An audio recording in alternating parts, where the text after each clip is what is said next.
España esta tarde en la mesa, presidida por el senador Nacho Mier. También se encuentra con nosotros el regidor de Morena en el Ayuntamiento de Huejotzingo, Fernando Mendoza, el diputado federal Nacho Mier Bañuelos y el coordinador regional Juan Flores. Dejo el uso de la palabra en el senador Nacho Mier. Gracias, buenas. Primero déjenme agradecerle a mi querido Juan, nuestro coordinador distrital, y a todas mis compañeras y compañeros a Juan y a todas mis compañeras y compañeros del Instituto Mexicano para la Transformación, que me han acompañado ya desde hace varios años, a mis compañeros también fundadores de Morena, al diputado federal Nacho Mier, pero especialmente a ustedes, que son un instrumento, un vehículo, una vía valiosísima que nos ayuda a quienes tenemos la responsabilidad y la fortuna de ser servidores públicos por elección popular, de llegar a los habitantes, a los ciudadanos, al pueblo de Huejotzingo y de toda la región en las faldas de nuestros dos majestuosos volcanes. Muchísimas gracias. Decirles rápidamente que estamos recorriendo todo el estado, primero porque es un mandato que tenemos todos los integrantes del Movimiento de Regeneración Nacional. Andrés Manuel López Obrador dejó como práctica, casi como parte de su legado, a los militantes y simpatizantes del Movimiento de Regeneración Nacional, a los militantes de Morena, hacer asambleas informativas bajo la impronta de que solo el pueblo puede salvar al pueblo y solo el pueblo organizado puede salvar a la nación y que el pueblo es el que manda. Y en consecuencia es que estamos haciendo, no solo yo, prácticamente todos los senadores, legisladoras y legisladores de Morena, tanto diputados como senadores, estas asambleas en todo el país y concretamente en Puebla. Yo lo he hecho ya en todas las regiones. Ya estuve en la región de Huejotzingo, San Martín, San Nicolás de los Ranchos, Calpan, y ahora me tocó estar otra vez aquí en Huejotzingo. Hace unos días estuvimos en San Martín Texmelucan y venimos el día de hoy de colonias de la ciudad de Puebla. Ya estuvimos en la Mixteca, ya estuvimos en el Valle Libres Oriental, en el Valle de Tecamachalco, en Acatzingo y en Atlisco, en el norte, en San José de Acateno, en Jicotepec, en Zacatlán, en Huauchinango, en La Ceiba, en fin. Y hoy estamos acá, me da mucho gusto. ¿Qué estamos haciendo? Además de reunirnos con los medios de comunicación, hacer las asambleas, es para informar todo lo que hemos hecho. Ya terminó el primer año de ejercicio constitucional legislativo, 2 periodos. El primer periodo fue cuando se instala la Cámara de Senadores y de Diputados, el Congreso Mexicano, que como ustedes saben, una parte de ese periodo fue estando todavía como presidente de México el licenciado Andrés Manuel López Obrador. En octubre asume la presidencia la doctora Claudia Sheinbaum y concluye el periodo en el mes de diciembre. El primer periodo ordinario, el segundo dio inicio en febrero y concluyó el 30 de abril. En esos 2 periodos hemos aprobado ambas cámaras 22 reformas constitucionales que impactan en más de 103 artículos de la Constitución y destacan, además de los programas sociales, la reforma al Poder Judicial y últimamente 2 que generaron un gran debate y que pusieron a prueba un choque y una contradicción de principios con nuestros aliados, que fueron la de nepotismo y la no reelección.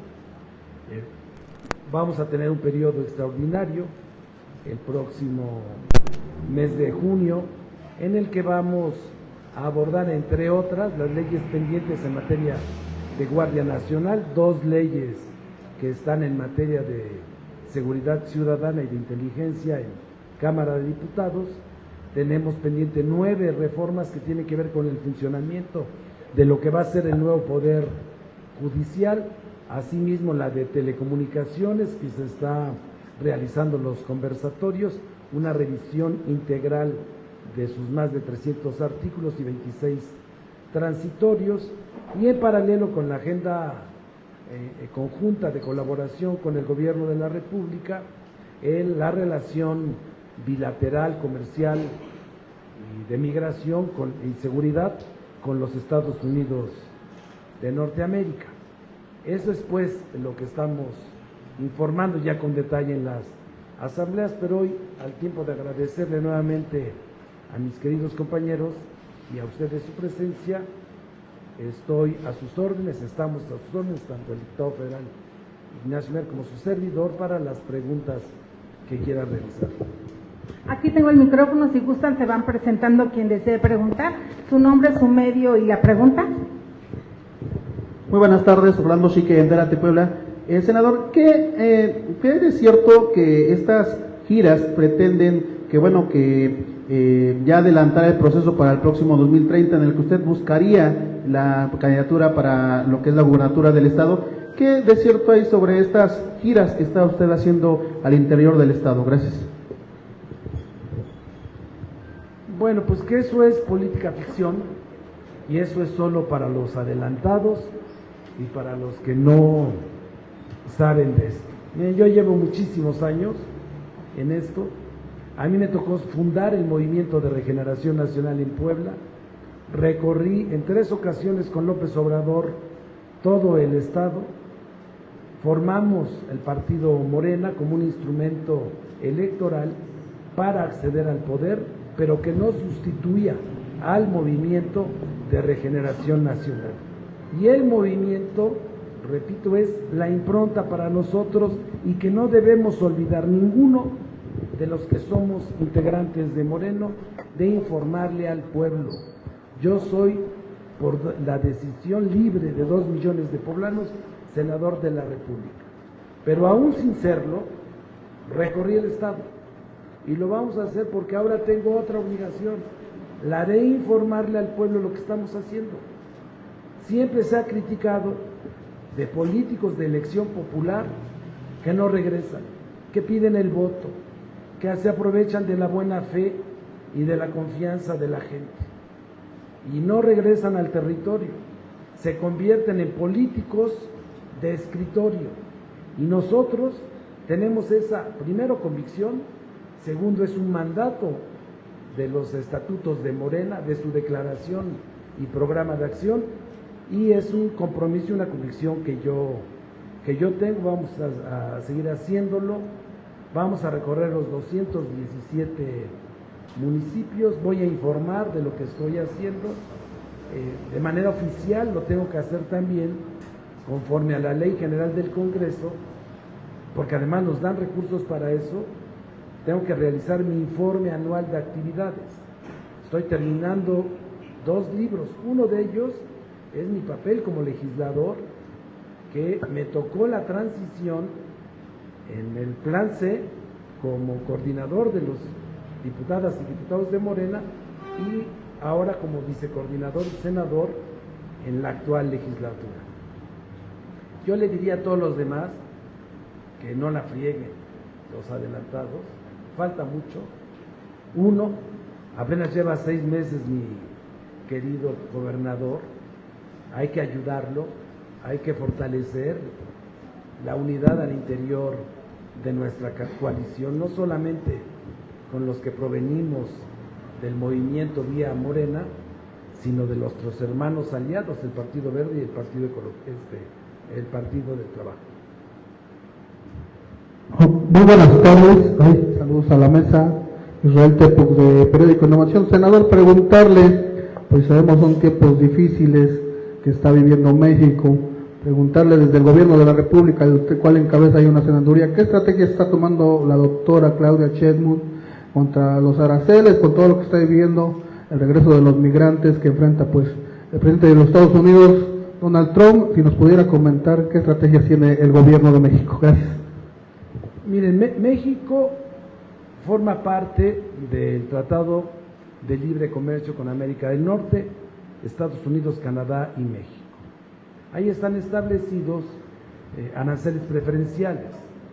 Por eso lo hizo valer México con tersura, con firmeza al mismo tiempo, con inteligencia, con habilidad, la presidenta, y logró un buen entendimiento con el presidente Trump.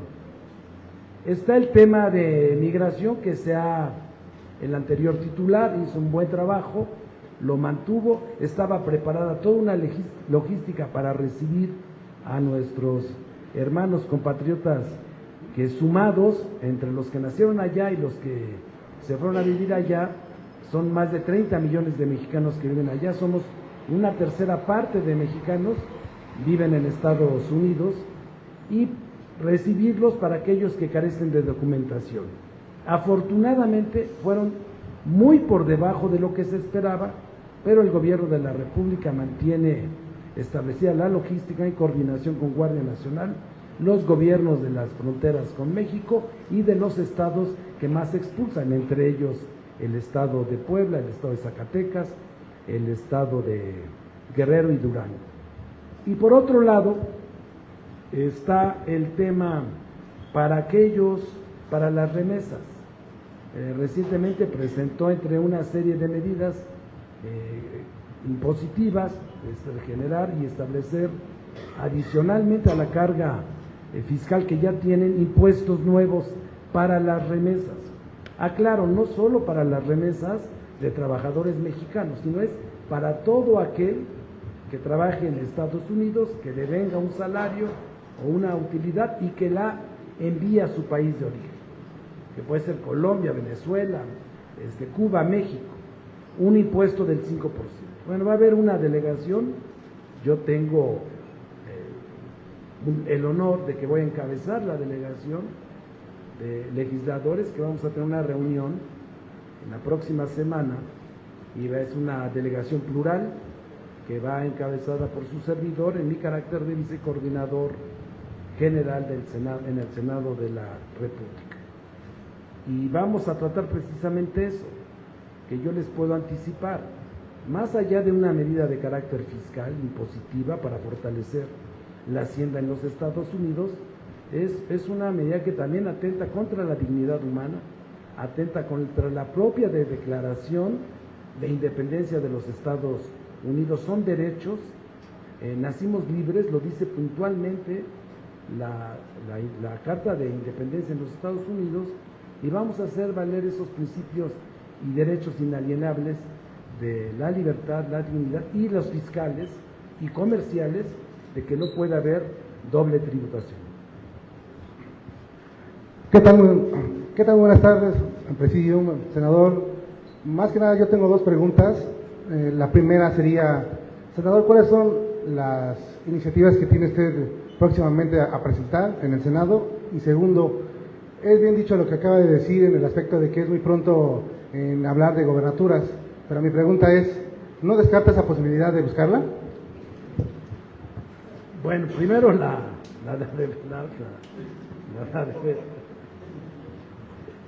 recientemente está discutiéndose en la Comisión de Gobernación una ley adicional de las que yo impulsé cuando fui diputado, que están dirigidas a todo un paquete de más de 200 reformas que se hicieron a diversas leyes para garantizar dos principios que, en mi parecer, son fundamentales en un país libre y democrático e igualitario: que las mujeres deben tener el mismo trato, los mismos derechos que tienen los hombres en todos los sentidos. Segundo, que hubiera un lenguaje incluyente, y el más importante, una sociedad libre de violencia, y evitar cualquier tipo de violencia en razón de género en contra de las mujeres o de carácter político, de violencia política en razón de género. Y eso tiene que ver, en términos de violencia, la trata de personas, que es lo más detestable que puede haber en una sociedad. Tratar el cuerpo de una persona vía el chantaje, la manipulación el uso de sus condiciones de vulnerabilidad para sacar provecho, y lo más deleznable, dirigida a menores de edad, es algo que debemos de combatir a través de las leyes. Entonces estoy presentando una más que la van a, seguramente se legisla en la Comisión de Gobernación y Estudios Legislativos en estos días. Aprobamos ya una que está en mesa directiva, que también ya la habían aprobado en Cámara del Senado mía, para garantizar fertilizantes que acompañen a los programas de apoyo al campo y a productores agrícolas, con algo que se lucra mucho, que es el tema de los fertilizantes. Casi era monopólico para una empresa. Esas son las que de mi parte se están presentando, y otra que es complementaria para el juicio de amparo. Y el resto hemos privilegiado la agenda del Plan C, que no es de Nacho Mier, ni solo de Claudia Sheinbaum o del diputado Ignacio Mier o de los 354 diputados de nuestra coalición y los 87 senadores. Es por lo que votaron 36 millones de mexicanos. Esa es la más importante. Hemos avanzado mucho en este tiempo. Son 22 en 2 meses, 22 leyes que le dan respuesta a los transitorios de las reformas constitucionales, y en 15 días, 20, tendremos que estar sacando las otras 17. Entonces, ahorita es en lo que estoy. Como se dan cuenta, es un poquito de chamba la que tenemos, además de el trabajo de acompañamiento al coordinador, y pensar en el 2030 hay que hacerlo por ahí de junio del 2029. Me la preguntas en el 29. En el 29 te la contesto. Buenas tardes, Ari de La Pegajosa. Senador, preguntarle, si bien sabemos dentro de esta bancada que usted representa, Morena, y bien lo acaba de mencionar, de estos partidos que también conforman esta coalición, pues si bien sabemos, tanto como diputados federales, locales y en su mayoría también presidentes municipales son abanderados de Morena, preguntarle qué porcentaje ya lleva como tal este segundo piso de la Cuarta Transformación, de la que tanto hablaba Morena, qué tanto es el porcentaje que ya llevan consolidando en México, en Puebla. Y la otra pregunta también, senador, preguntarle,